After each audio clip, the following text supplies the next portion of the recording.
Good evening. I just got back from work and I'm pretty tired, and I still have to go cut the grass because tomorrow it's gonna rain. And I didn't have time earlier to do this video because I was cleaning the house. Yesterday I said I wasn't gonna do a lot of stuff, but the house really needed cleaning. It was really bad. There was dog hair everywhere, and it helps my allergies when I have a clean house. So I tell myself. Today I wanted to just give a little update on work. Things are going a lot better with my boss. Nothing has changed. Well, a lot has changed, but nothing has changed in regards to her or her expectations or what she's looking for out of me. It's more my energy has shifted around her in the sense that I have a lot more compassion for her. At first I couldn't see eye to eye with her, and I was trying to be right and judging her, and now I'm slowly turning to see her for who she is and accept her for who she is. And when and if she does get upset or overwhelmed, I just stay in my own energy and don't let it get to me. And it's much harder said than done.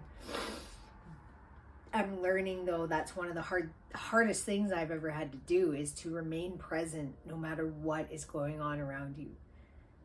And you might be thinking, well, why would you ever want to do that if there's something going on that's an emergency? You want to respond accordingly.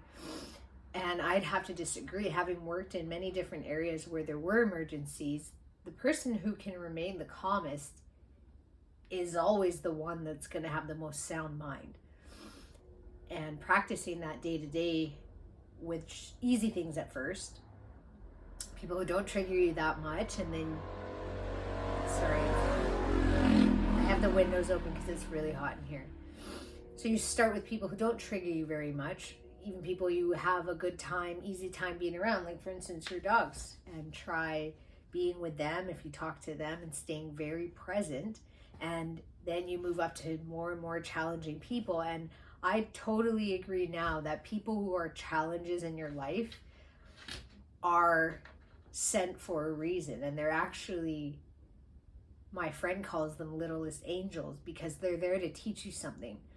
And if you can see the situation as, why is this happening for me, instead of why is this happening to me, your whole perspective shifts and you will take away some sort of lesson from it. For example, my boss, there's huge stuff I'm learning here. Whereas if I had listened to my ego after the first week, I would have said, I'm out of here. What a stupid job. I don't need this.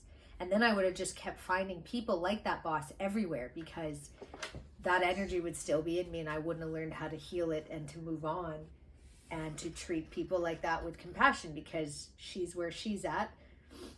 And that's okay. And I've said my piece to her, and I feel like I'm being treated with more respect, even though nothing has changed. It could be also that I'm more competent at my job after having been there some time, but I feel different. I feel different around her in the sense that I'm not trying to please her all the time and be perfect. And if I make a mistake, it's just, oops. And I feel that in turn, she's lowered her guard a bit in that sense. She doesn't seem as uptight. And I just have to say it's me who shifted my perspective, and maybe it's helping her. I don't know. That'd be a good thing. And that is my little message today, that when you're faced with a challenging person in your life, try to see it as, okay, let's just play this game for today and see, especially if it's a coworker that's going to be in your life for a long time, you're going to see every day for a long time, just try it. What do you have to lose? Play a game where you could say, okay, why is this person sent? Who does this person remind me of? And what is it that it's in me that I need to heal from this situation? And it's only going to make you a better person. If you can end up tolerating that person you hate at work, or shift your perspective and end up respecting them, huge things will happen for you. And it's really hard at the beginning. I know when I was in that first tiff with my boss, it was like, there's no way I could have gone from what I felt then to what I feel now. It takes time. But I tell you, it's definitely worth it, because in the end, you're only bettering yourself, and then you can be around anybody and not be affected. And that's a superpower, in my opinion. Okay, I gotta go cut the grass. Thank you for listening.